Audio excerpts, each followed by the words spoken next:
السلام علیکم ملیر کے کامریڈ ساتھیوں، میرا نام عبیرہ ہے. تعارف حفیظ کرا چکے ہیں. میں ایک وکیل ہوں اور IBM میں پروفیسر بھی ہوں اور بحریہ کی اسٹرگل میں جڑی ہوئی ہوں. لیکن ملیر ایکسپریس وے کے بارے میں آج تھوڑی سی بات کروں گی، آپ لوگوں کی بھی آگاہی کروں گی، کیونکہ آئی تھنک زیادہ تر لوگوں کو تو پتہ ہے. لیکن ہم لوگوں نے ایک کمپلینٹ بحیثیت وکیل ہم لوگوں نے ایک کمپلینٹ داخل کیا تھا ایشین ڈیولپمنٹ بینک کے خلاف، کیونکہ ایشین ڈیولپمنٹ بینک جو کہ ایک سرمایہ داری ادارہ ہے اور یعنی کہ فلپینس کے اندر بیسڈ ہے، وہ ملیر ایکسپریس وے کے لیے قرضہ دے رہا ہے. اور اس قرضے کے بعد ہم لوگ اول تو مقروض ہو جائیں گے اور ہمارا ماحول جو ہے ملیر کا وہ بھی تباہ ہوگا. اور ہم جو موسم کی تبدیلی کی بات کرتے ہیں تو ہم اور بھی زیادہ vulnerable ہوں گے. تو یہ ساری دلیلیں ہم نے پیش کی اور ایشین ڈیولپمنٹ بینک نے باقاعدہ ہماری بات سنی اور انہوں نے ابھی یہ فیصلہ کیا ہے کہ وہ پاکستان آئیں گے.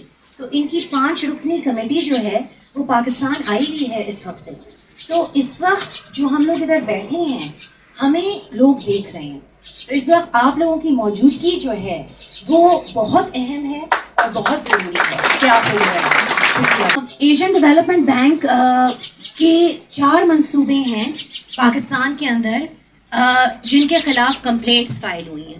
ان میں سے ایک منصوبہ جو ہے وہ پشاور کے اندر ہے اور باقی جو منصوبے ہیں وہ یعنی کہ ملیر میں ہیں. تو میں بس آپ لوگوں کو یہ بتانا چاہوں گی کہ سیاسی جد و جہد کے ساتھ ساتھ قانونی جد و جہد جو ہے وہ جڑی ہوئی ہے. کیونکہ جب تک جیسے کہ چاچا صدیق نے جو جنگ لڑی 20 سال پہلے، وہ ایک شخص تھے جنہوں نے ریتی بجری کے خلاف آواز صرف احتجاج میں نہیں اٹھائی بلکہ اپنا کیس کورٹ میں لے کے گئے. فیض محمد گبول ایک دوسرے ایسے شخص تھے جن نے احتجاج کے ساتھ ساتھ اپنا کیس لڑا اور اپنی زمینوں کو بچانے کی کوشش کی. تو یہ ایک کلائمیٹ چینج ماحولیات کا ایشو ہے اور دوسرا یہ ہم لوگوں کی شناخت کا ایشو ہے. ادھر کے مقیم بلوچ سندھی لوگ جو ہیں وہ اب ان کی شناخت مٹنے کے قریب ہے. لڑے وہ ضرور ہیں لیکن ہمیں نہیں پتا جو 45 ووٹ بحریہ نے ضبط کیے اور ان کی شناخت بالکل مٹا دی. ہمیں یہ نہیں پتا کہ وہ لوگ کہاں گئے، کون تھے، کلمتی تھے، جوکیو تھے، گبول تھے. ان کا کلچر، ان کی ثقافت، وہ سب جو تھی وہ مٹ گئی. کلائمیٹ چینج کی، کلائمیٹ جسٹس کی جب ہم بات کرتے ہیں، آپ لوگوں کے ذہن میں یہ بات رہنی چاہیے کہ پوری دنیا کے اندر، پورے پلانٹ کے اندر اب یہ کنسنسس ہے کہ زرعی زمینوں کو تباہ نہیں کیا جائے، کیونکہ زرعی زمین جو ہے وہ ہمیں کلائمیٹ کے اثرات سے بچاتی ہے، وائلڈ لائف کو ایک جگہ، ایک گھر دیتی ہے، فلورا فونا کو. ملیر ایکسپریس وے جو بن رہا ہے وہ ملیر ندی کے بینکس کے اوپر بن رہا ہے. تو جب اگر سیلاب آئے گا تو سیلاب کی صورت کے اندر کیا ہونے والا ہے، ٹھیک ہے. اور دوسرا یہ کہ جتنی بھی جنگلی حیات ہے جو آپ ابھی کراچی زو میں دیکھ رہے ہیں وہ سارے کہاں سے آئے ہیں؟ وہ ساری یعنی کہ پورکیوپائن ہو گئی، پینگولن ہو گئی، اب مجھے ان کے نام اردو میں نہیں یاد آ رہے، لیکن یہ سارے کیرتھر نیشنل پارک ہیں.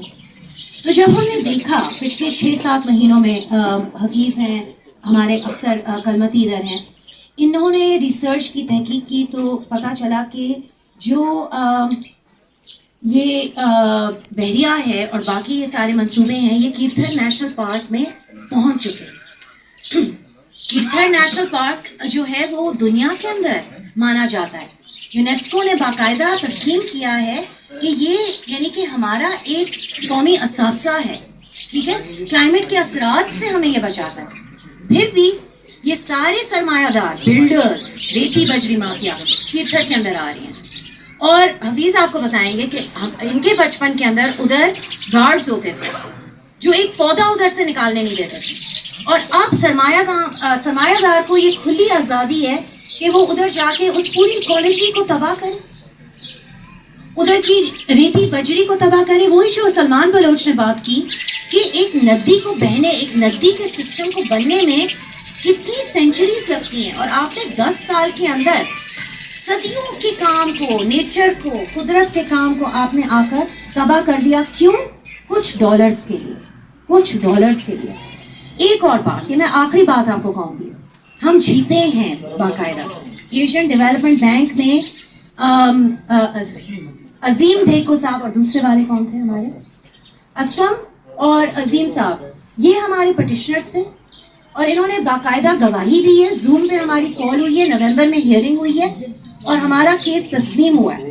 تو اگر مراد علی شاہ اور پاکستان پیپلز پارٹی کے رہنما ادھر بیٹھے ہیں، اگر وہ یہ سمجھ رہے ہیں کہ وہ ابھی بھی یعنی کہ اس کی انوگریشن کر سکتے ہیں ملیر ایکسپریس وے کی، تو وہ غلط ہیں. کیونکہ ہر منصوبے کے لیے آپ کو پیسہ چاہیے. پیسہ آپ کے پاس ہے نہیں. پیسہ آپ کو چاہیے باہر کے بینکوں سے، تاکہ آپ کی آگے کی جنریشن تباہ ہوتی رہیں لیکن آپ کے پیسے بنتے رہیں. آپ کا پیسہ ہم نے روک دیا ہے. آپ سن رہے ہیں مراد علی شاہ صاحب، آپ پلیز سن لیں، ٹھیک ہے؟ آپ کا پیسہ ہم نے روک دیا ہے.